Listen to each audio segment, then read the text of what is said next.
Hello guys, welcome to a fresh episode from the builders club. आज हम करने वाले हैं सारी चीजें हिंदी में, क्योंकि आज हम करने वाले हैं शार्क टैंक इंडिया का रिव्यू। शार्क टैंक एक ऐसा लैंडमार्क शो है इंडिया में जिसने एंटरप्रेन्योरशिप को मेन स्ट्रीम किया है और लाजमी बनता है, स्टार्टअप रिलेटेड है और बिल्डर्स क्लब में कैप्चर ना हो ये तो हो नहीं सकता। तो हम इस सीरीज में एपिसोड बाय एपिसोड जितने भी पिचेस आ रहे हैं उन सबको हम डाइसेक्ट करेंगे, उन सबको हम स्टडी करेंगे और समझने की कोशिश करेंगे जो शार्क्स ने डिसीजन लिया वो सही था या नहीं था, and in general whether those startups made any sense or not as well. So let's begin.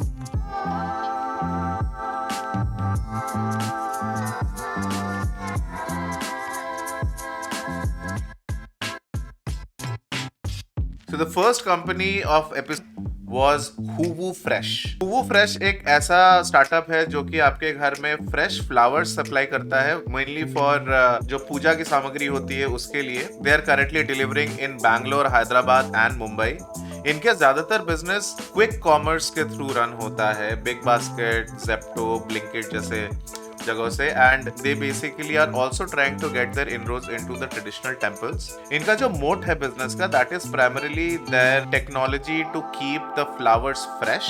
कुछ शार्क्स जो है उन्होंने ये भी कह दिया कि अगर आप इस टेक्नोलॉजी को आगे लेकर के जाना चाहते हैं तो probably you can extend it to fruits and vegetables as well, and grocery delivery में मूव इन कर सकते हो, which is kind of a logical point to be made by the sharks, because वो मार्केट को बस एक fragrance industry की तरफ से नहीं देख रहे हैं वो। बहरहाल हुवू फ्रेश के जो फाउंडर्स है, they want to take it in a little bit more in depth into the flower industry itself, because according to them religion in itself is a big enough business for them to tap into. ज्यादातर लोग जो हुवू fresh से order करते हैं वो घर में जो पूजा करते हैं उसकी सामग्री के लिए यूज करते हैं। टेम्पल्स वाला जो मार्केट है वो थोड़ा सा डिफिकल्ट है मेरे ओपिनियन में भी क्रैक करना, बिकॉज वहां पे ऑलरेडी एक माफिया, एक कार्टेल चलता है जहां से जितने भी शॉप्स लगे रहते हैं टेम्पल्स के पास, वहां से ही उनका लाइवलीहुड चलता है, and they would not allow startups like these to get into their own territory. अगर उसमें किसी भी टेम्पल में अगर if they are able to make inroads or if they are able to create any kind of relationship or distribution there,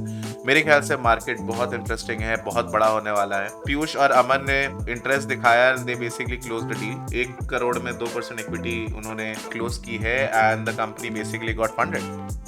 Now the second startup which came into Shark Tank is basically Dorze. Dorze एक बहुत ही interesting brand है। ये एक T brand है जो कि authentic Darjeeling T supply करता है। इट्स अ D2C ब्रांड, और इसके जो फाउंडर्स हैं उनकी 5 पीढ़ियां टी के बिजनेस में ही है। सो उनका hard core subject matter expertise चाय के बिजनेस में। Now what they basically want to do is they want to take this business into a subscription mode. अभी दार्जिलिंग में जो टी प्लांटेशंस की जो बिजनेस है वो थोड़ी सी अभी डाइंग और डिक्लाइनिंग मोड में है, and a lot of these plantations are being converted into hotels, and they basically want to preserve the tradition. उनका जो डिस्ट्रीब्यूशन मॉडल है वो सब्सक्रिप्शन की तरफ जाना चाहते हैं, which I don't think make sense, because बहुत सारे ऐसे ब्रांड्स हैं, D2C ब्रांड्स, जिन्होंने सब्सक्रिप्शन करने की कोशिश करी है पहले, स्पेशली चाय वाले इकोसिस्टम में, and they have not succeeded. Finally Dorje got an offer of 30 lakhs for 15% equity from Anupam, Piyush and Vinita,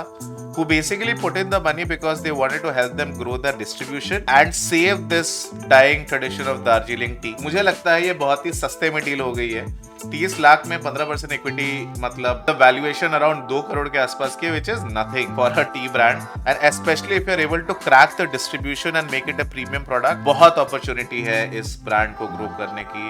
now the third startup, जो तीसरा स्टार्टअप आया था, वो मेरे ख्याल से सबसे कंट्रोवर्शियल रहा है in recent times. This was a company called Recode. ये एक कॉस्मेटिक्स ब्रांड है जो कि टारगेट करती है टायर 2, टायर 3, थोड़ा सा लोअर सेगमेंट जो है मार्केट का उसको, not the premium cosmetics. The founders are marketing geniuses.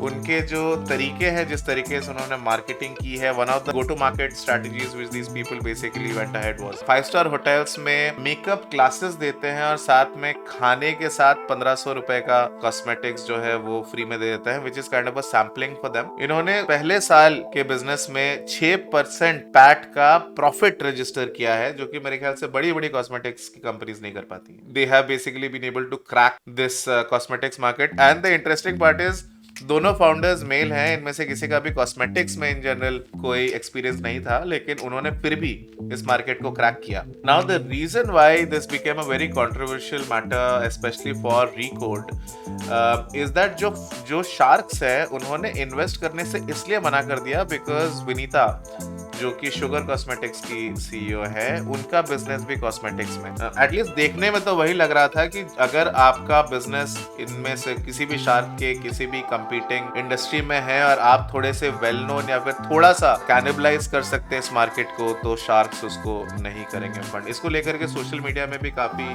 कहा सुनी हुई है. Lot of people basically made a lot of noise around the fact. बहरहाल कंपनी बहुत इंटरेस्टिंग है, इन्होंने जिस तरीके से काम किया है, आई बिलीव आप बहुत जगहों पे अब Recode को देखना चालू करेंगे बिकॉज आई थिंक ये जो कंट्रोवर्सी है ने खुद ने Recode को ऐसा ब्रांड बना दिया जो कि लोग अब सर्च कर रहे हैं कि भैया Recode है क्या ऐसा. तो दोस्तों ये 3 कंपनीज ने पहले एपिसोड में पिच किया. आगे के एपिसोड्स के पिचेस की भी हम इन डेप्थ एनालिसिस करेंगे. सो प्लीज सब्सक्राइब करें बिल्डर्स क्लब को अगर आपने अभी तक नहीं किया है, और हम आपको मिलते हैं अगले एपिसोड में. Till then, upwards and onwards, see you.